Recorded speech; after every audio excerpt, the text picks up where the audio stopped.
啲印象最深係嗰個 SWOT 分析，呢盤生意嘅優勢喺邊度啦，咁同埋分析嘅弱點有係邊啲啦，咁同埋係呢個機會嘅呢個市場上呢盤生意有咩機會係可以俾到你啦，咁另外仲有個係威脅嘅。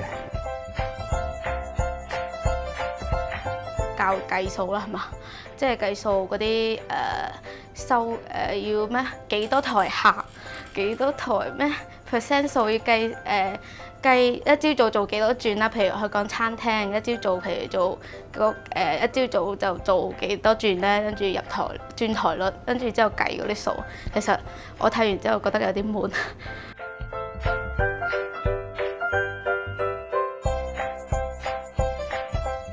咁就數就唔係個個都識嘅。